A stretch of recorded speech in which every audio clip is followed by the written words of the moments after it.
Assalamualaikum warahmatullahi ta'ala wabarakatuhu, and good morning ma'am and classmates. So our topic for today it's all about exogenic processes. So kapag nababasa natin or narinig natin yung exogenic processes is ano yung unang naiisip natin. So exogenic processes is exogenic process. These are the process that take place at or near the Earth's surface that makes the surface wear away. So, sa exogenic processes is merong tayong different types, no? So, let's proceed. So, ito, it is the different types of exogenic process. So, meron tayong weathering, erosion, mass movement, or mass wasting. So, itong tatlo na to is uh, uh, itong tatlo na to is it is the important of exogenic process. So it an important role in the formation or relief and create a variety of landscape. So the weathering is the breaking down or dissolving of rocks and minerals on Earth's surface. No, so once a rock has been broken down, ito na yung tinatawag nating erosion. So transport the bits of rock and minerals away.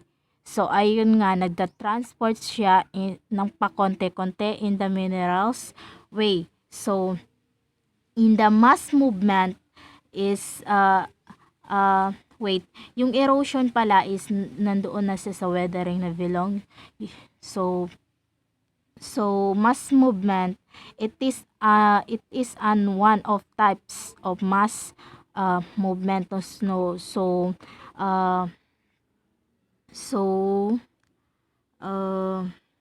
a slide happens when a section of a soil or rock suddenly gives way or move down a slope. So, the material move as the single mass along a slippery zone.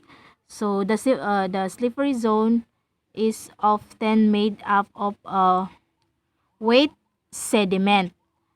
No, so ibig sabihin, nagtatranslational slide move along a flat, slippery zone. So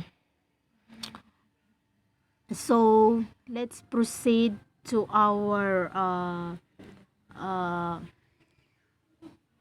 weathering, no? So, ito na siya. So, weathering, mechanical and chemical hammer the breaks down and sculpted rock. So, ayan. So, meron tayong two types of weathering, no? So, let's proceed. So, ito. So, types of weathering. So, meron tayong physical weathering, chemical weathering. So, in this physical weathering is ito na yung sa physical weathering is can also refer to other things, no? So sa environment natin. So breaking down like the soil and minerals, no? Pressure, warm temperature, water, and can cause so in this physical weathering in a nature, so when water in a river or a stream moves quickly, it can lift up and rocks from the bottom of the body of water. So, sa ating nature, so, while water in a river is nagmo-move siya nagmo-moves in quickly. So, uh, in this chemical weathering, no, chemical weathering is it is the chemical and rain and moving water react with rock and mineral to change or weather them in some way. So, uh, so, uh, so, ito yun siya. Physical weathering is mechanical weathering, no? The breakdown of rocks without a change in its composition. So, breakdown would mean the rock is a fractured, cracked, and fragment into smaller pieces. So, the rock, yung rock is nagka-crack siya ng maliliit. So, uh, it is the one of the example of physical weathering. So, ito. So, 'di ba?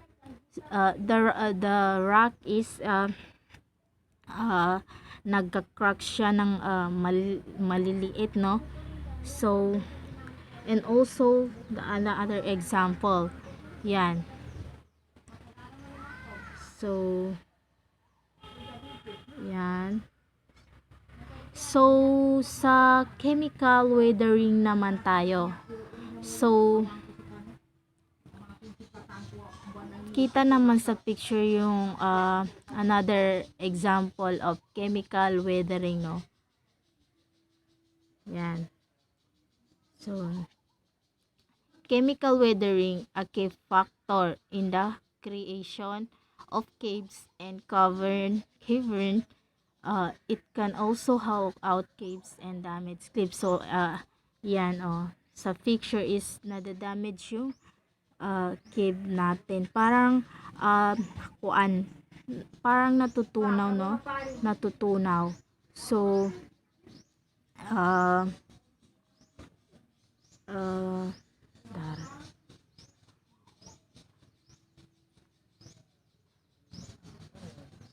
it is the example of chemical weathering. So, yan. Parang natutunaw lang, no? Because of the weathering. So, when chemical and rain and moving water react with rock and mineral to change or weather them in some way. So, ayan. Ayan. Process that can cause physical weathering. Thermal and pressure change. So, rocks crumble and break into fragments because they are subjected to alternating hot and cold temperature many times. So, ayun nga, no? Alternating. Sometimes is hot and cold temperature. So, when a rock gets hot, it expands on increase in volume, while at night, the rock gets cold, causing construction decrease in volume. So, ayun. Temperature weaken the rock and the process. Mineral grains are lows from the rock, and eventually the rock breaks down into pieces.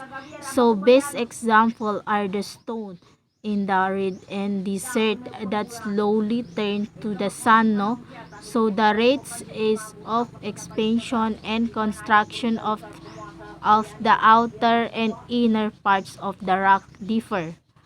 So the outer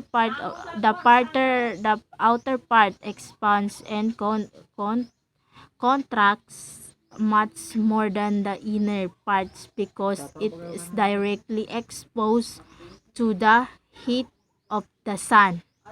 So, ayan. And dahil sa temperature is uh, uh, uh, desert that can slowly turn to the sun, no? So, proceed tayo. So, process process process that can cause physical weathering. So winds and waves. So wind and waves can all cause physical weathering. Tiny grains of the sun are picked up and carried off by the wind.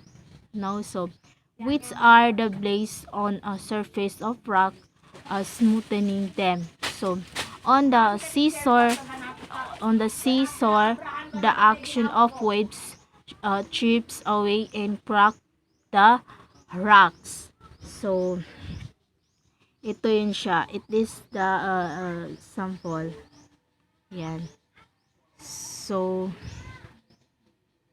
uh, kwan, tatamaan siya na parang kwan, parang tubig.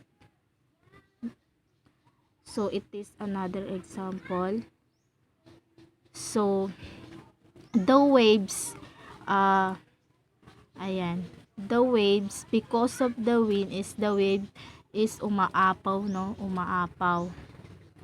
So, let's proceed to process that can cause physical weathering, freeze and snow. So, you can know that if you put a glass in the freezer, it will soon break. This is because water expands with freezes, and similarly when water collect into the rock pool and split, it expands with when it freezes. So uh, kapag ang halimbawa kapag nilagay natin yung glass sa is possible na mabre-break siya. So another example of this is kapag yung glass is yung baso is always natin nilalagyan ng mainit na tubig, and then pagkatapos naman is lalagyan natin ng malamig na tubig.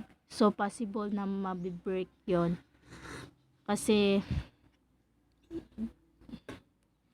So let's proceed to cross wedging, salt and wedging. Yan, this is another example. Nagbe-break, no? Yan. This one. So proceed to process that can cause physical weathering. So organic activity. Animal and plants also take a heavy toll on rock and cause them to wear away. For example, there are animals that dig holes and on the ground and expose the rock. So,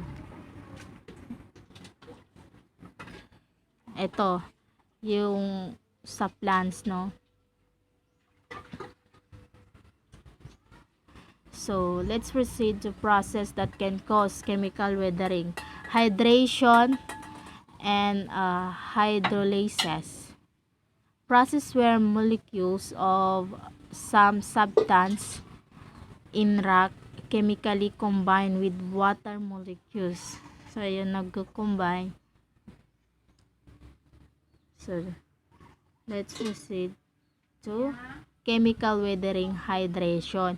So, occur when water combined with mineral, most often in granite, and field parts to form clay. So, kapag nagka-combine daw yung water and minerals, is possible magpo-form siya ng clay. So, ayan sa picture. So, next one is process that can cause chemical weathering. Ito na yung carbonation. So, process where carbon dioxide may bond with other substances. A mixture of water and carbon dioxide is called carbonic acid. So it is the two example of carbonation, weathering are the limestone and pavement, and the structure and like stalactite. So yan. So in one whole sheet of paper, sasagutan niyo yung the following question.